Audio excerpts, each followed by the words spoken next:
Hi there, I'm Donna from Velfac. I've been in the industry for over 20 years and I'm here with this very short video just to give you some top tips when specifying windows.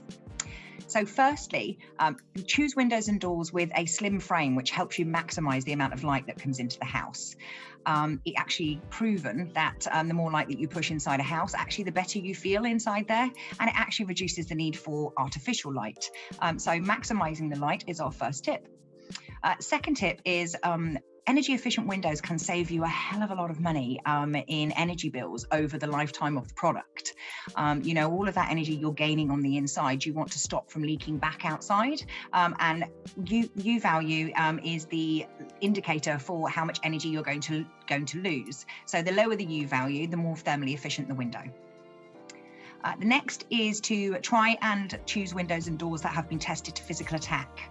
Now, there are some accreditations out there like Secure by Design, SBD, or Part Q, which is the new building regulation. Now, what you can find is that lots of windows and door companies out there have actually tested their windows to Secure by Design and Part Q, and it just gives you peace of mind that they've been tested to physical attack.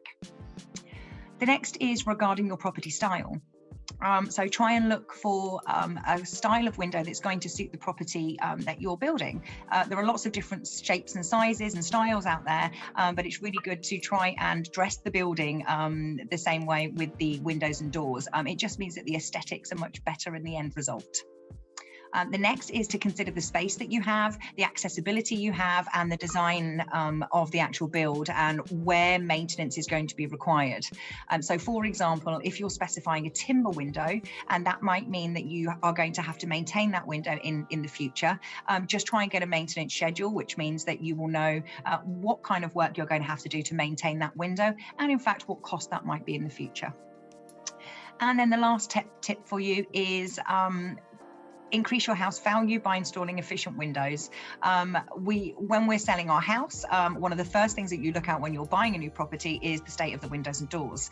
So it may mean that a longer warranty, a longer lifespan on that window may actually improve the ability for you to sell that house on in the future. That's it from me. Thank you very much.